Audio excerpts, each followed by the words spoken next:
दोस्तों आज तक मैंने जितने भी स्टूडेंट्स को पढ़ाया है, ऑफलाइन या ऑनलाइन, उन सब में से लगभग 99% ने एक सवाल मुझसे ज़रूर पूछा है कि क्या हम जो अलग-अलग एग्ज़ाम्स की तैयारी कर रहे होते हैं, कोई सीडीएस की तैयारी कर रहा है, कोई एनडीए की तैयारी कर रहा है, कोई किसी स्टेट गवर्नमेंट की तैयारी कर रहा है, कोई सेंट्रल गवर्नमेंट की तैयारी कर रहा है, तो क्या इन सभी एग्ज़ाम को क्लियर करने का कोई सीक्रेट होता है?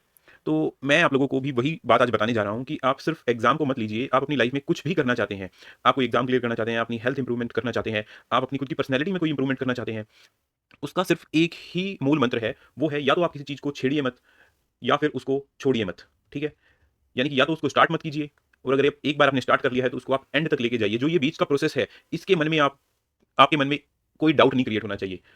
दोस्तों, ये मैंने देखा है कि एक बार प्रोसेस स्टार्ट करने के बाद जब आपको प्रोसेस थोड़ा लंबा लगता है, थोड़ा हार्ड वर्क करना पड़ता है, थोड़ा स्मार्ट वर्क करना पड़ता है, तब आपके मन में डाउट क्रिएट होने लग जाते हैं कि पता नहीं होगा या नहीं होगा, पता नहीं मैं नहीं जानता कि ये अच्छा ऑप्शन भी था या नहीं, और भी कितने ऑप्शन हो सकते हैं, मैं कोई प्राइवेट जॉब जॉइन कर सकता हूँ, मैं कोई कोचिंग जॉइन कर सकता हूँ, अरे मैं अपना बिज़नेस कर सकता हूँ। अरे मैं एक चीज़ बताता हूँ कि अगर आप टिक के एक काम नहीं कर सकते तो क्या गारंटी कि आप दूसरा काम टिक के कर लोगे? तो या तो आप किसी चीज़ को छेड़िए मत और एक एक बार आपने छेड़ दिया है तो फिर आप उसको छोड़िए मत, ठीक है? मन में ये डाउट नहीं आना चाहिए कि मैं अगले अटेम्प्ट में कर लूँगा, इस बार तो मुझे 1 मंथ कम मिला है, इस बार तो मेरे भाई की शादी थी, इस बार तो मुझे बुखार हो गया था, ठीक है?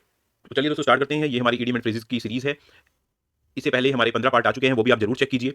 और हमने एक अलग सेम चैनल पे इसी चैनल पे हमने जो आपकी वोकैब है वो रूट वर्ड से कवर की हुई है, वो भी आप ज़रूर चेक कीजिए। तो चलिए दोस्तों स्टार्ट करते हैं। आज का हमारा इडियम है cat among the pigeon, okay? देखिए दोस्तों आपको पढ़ने से ही पता चल रहा होगा, एक बिल्ली है, वो कबूतरों के बीच में है, ठीक है? तो बिल्ली क्या होती है दोस्तों? बिल्ली चूहा, कबूतर, कोई भी छोटी-मोटी चिड़िया उसको खा जाती है, ओके? तो अगर कबूतरों के बीच में एक बिल्ली आ जाए तो कबूतरों का क्या हाल होगा? कबूतर थोड़े से डरे हुए होंगे, घबराहट होगी उनके मन में, वो अपना इधर-उधर भागने की कोशिश करेंगे। जैसे आप देखिए सभी कबूतर मोस्टली यहाँ पे भागना शुरू कर चुके हैं। तो इसका मीनिंग देख लेते हैं। वैसे तो मीनिंग आपको समझ आ गया होगा। ऐसी स्थिति या व्यक्ति जो घबराहट पैदा करते, ठीक है? अब ये जो बिल्ली है यहाँ पे कोई एक व्यक्ति भी हो सकता है और कोई एक स्थिति भी हो सकती है। देखिए मैं आपको एग्जांपल देता हूँ। फॉर एग्जांपल, ठीक है? आपके जो मैथ्स टीचर हैं, ठीक है? वो आप 90% लोग उनको क्लास में पसंद नहीं करते। थोड़ा रूड हैं, थोड़ी पिटाई कर देते हैं, थोड़े सरप्राइज़ टेस्ट ले लेते हैं, ठीक है? तो वो जब आते हैं तो सभी स्टूडेंट्स के बीच में डर, भय, तनाव, चिंता, दुःख ये आ जाता है, ठीक है? एक दिन वो आए तो आपके मन में आ गया, तो ये तो क्या हो गया? एक व्यक्ति हो गया। या फिर एक दिन वो नहीं आए लेकिन उन्होंने अपना संदेश भिजवा दिया, आपको ग्रुप में मैसेज डलवा दिया कि आते ही सरप्राइज़ टेस्ट होगा। ओके? तो ये स्थिति हो गई। तो दोनों ही कंडीशन में सभी स्टूडेंट्स के मन में डर पैदा हो गया। तो इसको बोलते हैं cat among the pigeon. Person और situation that cause trouble, panic और disruption. Cat and dog life, ठीक है? तो दोस्तों कैट एंड डॉग क्या होते हैं? आपने देखा होगा बिल्ली और कुत्ते की तो हमेशा से जग जाहिर है कि लड़ाई होती है, ठीक है? तो आपकी लाइफ कैसी चल रही है? जैसे कुत्ते बिल्ली की लड़ाई होती है, वैसी आपकी लाइफ चल रही है। ऐसा जीवन जिसमें झगड़े, वाद-विवाद होते हों और ये मोस्टली किनके बीच में होती है? या तो पति-पत्नी के बीच में या आपने देखा होगा कि कुछ सगे-संबंधी आपके साथ रह रहे हैं, कोई रिलेटिव हैं, उनके साथ आपके होते हैं, ठीक है? मोस्टली दोस्तों ये 99% यहाँ पे हस्बैंड वाइफ के बारे में ही बात की जाती है। A life full of frequent quarrels, frequent मतलब जो बार-बार हो, क्वाल्स मतलब झगड़े, या फिर marriage filled with constant fighting, ठीक है? ऐसी शादी जिसमें हस्बैंड वाइफ की आपस में लड़ाई होती रहे। ओके, जैसे आपको दिख रहा है यहाँ पे एक दूसरे से आर्ग्यू कर रहे हैं हस्बैंड वाइफ। ओके, थर्ड है दोस्तों कैच ए टर्टल। तो इसका मतलब क्या होता है?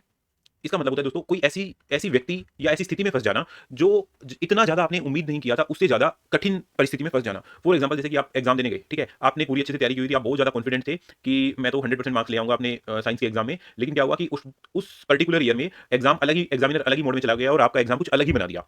तो आपने जितना सोचा था उससे ज़्यादा टफ एग्ज़ाम आ गया, तो उसको बोलते हैं कैच ए टर्टल, ओके? जब आप किसी ऐसी चुनौती में फँस जाएँ, जो आपने सोचा तो था कि हाँ यार थोड़ी मुश्किल तो होगी, लेकिन उतनी मुश्किल उससे भी ज़्यादा मुश्किल आ गई। जैसे देखिए यहाँ पे कोई है कि बॉक्सर है।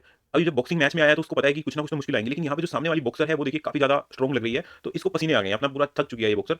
अब इसको लग रहा है कि अब ये तो मुसीबत में फँस गई, ठीक है? ऐसी व्यक्ति या स्थिति में से सामना होना जो उम्मीद से ज़्यादा कठिन हो, ठीक है? आपका जो अपोनेंट है वो बहुत ज़्यादा स्ट्रॉन्ग है आपसे। To unexpectedly encounter a strong और formidable opponent who is difficult to handle. Unexpectedly मतलब जो आपने एक्सपेक्ट नहीं किया, जितना आपने एक्सपेक्ट किया था उससे ज़्यादा। एनकाउंटर मतलब सामना होना, स्ट्रॉन्ग मजबूत, फॉर्मिडेबल जिसको आप मतलब आप जिससे चाहकर भी पीछा ना छुड़ा पाएँ, और अपोनेंट आपका शत्रु ही हो गया, who is difficult to handle, ठीक है? जो आपके लिए परेशानी क्रिएट कर दे। अब देखिए कैच ए टटर ये आपका स्टार्ट कैसे हुआ था आना? देखिए दोस्तों जब ये वेस्टर्न पूरा वर्ल्ड वॉर वगैरह हो रहे थे, तो उस टाइम क्या था, जो हमारे यूके के सोल्जर्स थे, इंग्लैंड के सोल्जर थे, वो उन्होंने क्या किया कि एक बार एक तुर्की का जो वो था हमारा सोल्जर, उसको पकड़ लिया। लेकिन क्या हुआ कि वो टर्की का जो सोल्जर था वो बहुत ज़्यादा हट्टा-कट्टा और ऐसे था, तो इंग्लैंड वाले जो सोल्जर थे, जब उसके सीनियर ने पूछा उससे कि हाँ भाई कहाँ पे है जो तुमने कैप्चर किया है दुश्मन का सिपाही? तो उन्होंने बोला कि पकड़ तो लिया लेकिन वो आ नहीं रहा है। तो उनका सीनियर समझ गया कि हाँ यार ये इस बंदे से ज़्यादा मुश्किल है, और जस्ट बिकॉज़ वो उस टाइम तुर्की के लिए टर्टल वर्ड यूज़ करते थे, तो ये वहाँ से आ गया। Catch red handed, okay? तो दोस्तों रेड हैंडेड मतलब आपका पता ही है, रंगे हाथों पकड़े जाना, ये तो सबको पता ही होगा। जब कोई बंदा कोई गलत काम कर रहा हो, जैसे कोई पर्सन है, जैसे ये लेडी है, ये यहाँ पे क्या कर रही है, आपका मॉल वॉल से इन्होंने कोई बैग चोरी किया, उसी टाइम पुलिस ने इनको पकड़ लिया। इनके पास अब कोई एक्सक्यूज बनाने का भी मौका नहीं है, फंस चुकी है ये। किसी को रंगे हाथों गलत काम करते हुए पकड़ लेना, to catch someone in act of doing something wrong, ठीक है? एक्ट ऑफ डूइंग जब वो कर रहे हैं तभी, बिल्कुल। Catch 22, okay. देखिए दोस्तों, अभी ये कैच 22 का क्या मतलब होता है, पहले मैं आपको समझाता हूँ। एक एग्जांपल लेते हैं, ठीक है? अभी क्या है कि एक पर्सन है, वो कॉलेज से पास आउट हुआ, वो जॉब मांगने के लिए चला गया, ठीक है? अब जॉब ढूंढ रहा है, लेकिन जॉब के लिए क्या चाहिए? एक्सपीरियंस चाहिए। ठीक है? और एक्सपीरियंस के लिए क्या चाहिए? जॉब चाहिए, ठीक है? तो जब तक उसके पास जॉब नहीं आएगी, तब तक उसके पास एक्सपीरियंस नहीं आएगा, और जब तक एक्सपीरियंस नहीं आएगी, तब तक जॉब नहीं आएगी, ठीक है? तो इसको बोलते हैं ऐसी सिचुएशन में फँस जाना, जहाँ पे आपको कॉन्ट्राडिक्शन वाली सिचुएशन में फँस जाना, कि आप यही समझ ना पाएँ कि या ये इसके बिना नहीं हो सकता और ये इसके बिना नहीं हो सकता, वो चीज़। जैसे देखिए इस इमेज को देखिए, यहाँ पे क्या है, to move forward, stay back, मतलब अगर आपको आगे जाना है तो जहाँ पे खड़े हो वहीं रहो। अब जब तक अगर बंदा वहीं खड़ा रहेगा तो वो बाहर कैसे निकलेगा? कोई जादू तो नहीं हो जाएगा कि उड़ के अपने आप वहाँ चला जाएगा, ठीक है? तो समझ गए होंगे आप। तो ऐसी परिस्थिति जहां परस्पर विरोधी शर्तों के कारण, परस्पर विरोधी मतलब जैसे मैंने आपको बताया ना कि एक्सपीरियंस के बिना जॉब नहीं और जॉब के बिना एक्सपीरियंस नहीं, तो आपस में विरोधी होगी के कारण कोई समाधान निकालना असंभव हो, समझ गए ना, कि उसका कोई सोल्यूशन निकल ही नहीं सकता। A situation where you are trapped by contradictory rules. Okay, contradictory rule मतलब जैसे आपने दो रूल बनाए, rule one and rule two, ठीक है? तो ये आपस में ही कॉन्ट्राडिक्शन कर रहे होंगे, ठीक है? जैसे मैं बोल रहा हूँ कि रात हो गई है, रात हो गई है और देखो सूरज कितना अच्छा लग रहा है, जो ठीक है, ऐसी बातें करना, contradictory rule condition make it impossible और टू एस्केप और सक्सीड, समझ गए? चेंज कलर, दोस्तों चेंज कलर का मतलब होता है, मैं आपको बताऊं, नर्वस हो जाना, ठीक है? नर्वस हो जाना, कोई डर आ जाना, कोई शर्मिंदगी हो जाना। वैसे जैसे आप मान लीजिए कि कोई पर्सन है, वो कहीं पे कॉमन हॉस्टल वगैरह में रहते हैं, और वैसे आपका फ्रेंड है और वो किसी दिन आपकी अलमारी में कोई ताक झाक कर रहा है, ठीक है? जो आपकी अलमीरा है उसमें ताक झाक कर रहा है, या आपके कुछ डॉक्यूमेंट चेक कर रहा है, और आप अचानक से उसको देख लें, तो उसका ऐसे रंग उड़ जाएगा। देखिए जैसे इस बंदे के फेस पे ना, अभी देखिए कि मैं आपको बता देता हूँ कि जब जो ये हमारा ये पोर्शन होता है, ये जो जिसको मैं ऐसे ये हाईलाइट कर रहा हूँ, ये पोर्शन अक्सर वो रेड हो जाता है जब किसी बंदे का कोई नर्वस हो जाता है, ठीक है? तो ये कई कंडीशन में रेड होता है।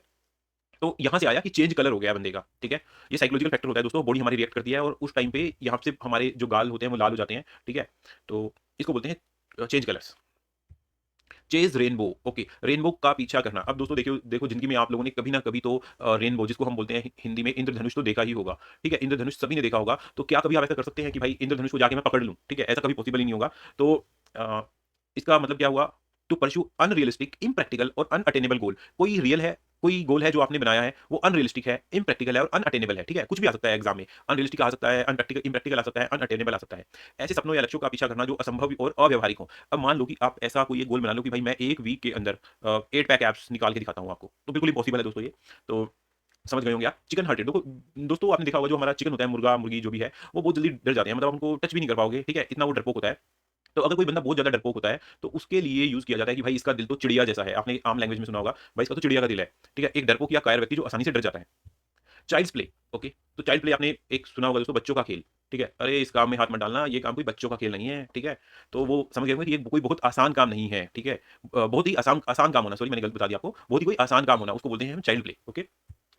Tip of the old block, ठीक है? देखिए दोस्तों, आपने लकड़ी के बड़े बड़े गट्ठे देखे होंगे, जैसे कोई स्क्वायर है, ठीक है? और आप उसी जैसा कोई एक छोटा स्क्वायर या क्यूब ऐसा आपको मिल जाए, तो उसको बोलते हैं कि जैसा ये बड़ा है वैसा ही ये है। यानी कि जैसे हम ऐसे लकड़ी में से खुरेद के कोई एक बाहर निकाल लें, तो क्या होगा? वो उससे साइज में तो छोटा होगा, लेकिन उसकी जो लकड़ी की क्वालिटी है, वो शेप है, वो दोनों की सेम होगी। तो अब आप देखिए, जैसे कुछ पेरेंट्स होते हैं, ठीक है? उनको देख के ही लग जाता है, उन पेरेंट्स को आप देखोगे ना, तो उनके जो बच्चों की शक्ल होती है ना, वो या तो माँ से या बाप से किसी से मिल रही होती है। अब आप इस फोटो को देखिए पहले। यहाँ पे क्या है? एक बंदा है अपना कारपेंटर, उसका बेटा है। देखो ये बिल्कुल कारपेंटर की ही ड्रेस में है, इसको जो इंटरेस्ट है वो कारपेंटरी में ही है, इसने वही कारपेंटर के टूल लिए हुए हैं, ठीक है? इसकी शक्ल भी वैसी है, गोलू-मोलू सा, ठीक है? और इसके शौक भी वही है, इसका काम ये काम भी वही करना चाहता है, ठीक है? तो अभी देखिए कोई व्यक्ति जो अपने माता-पिता में से किसी एक के, या तो उसका नेचर उन जैसा हो, या उसके अंदर जो टैलेंट है, प्रतिभा है वैसी हो, या फिर उसका जो फिजिकल रंग रूप है, मतलब जितना हट्टा-कट्टा बाप या माँ है वैसा ही हो, तो उसको बोलते हैं chip off the old block. Old block मतलब माँ-बाप, एंड चिप ऑफ मतलब आपका बच्चा, ठीक है? जैसे यहाँ पे बड़ी लकड़ी में से जो छोटी लकड़ी काट के निकाली गई है, वो बिल्कुल अपने बड़े ब्लॉक जैसी है। दोस्तों यहाँ तक देखने के लिए वीडियो को बहुत-बहुत धन्यवाद दोस्तों। प्लीज़ आप हमारे चैनल को लाइक, शेयर कीजिए, इस वीडियो को शेयर कीजिए, चैनल को सब्सक्राइब कीजिए, और आपको कुछ भी इश्यू है तो प्लीज़ दोस्तों कमेंट कीजिए। हम आपके सभी डाउट क्लियर करेंगे। ये हमारे लिए बहुत ज़्यादा मोटिवेशन होगा। थैंक यू दोस्तों।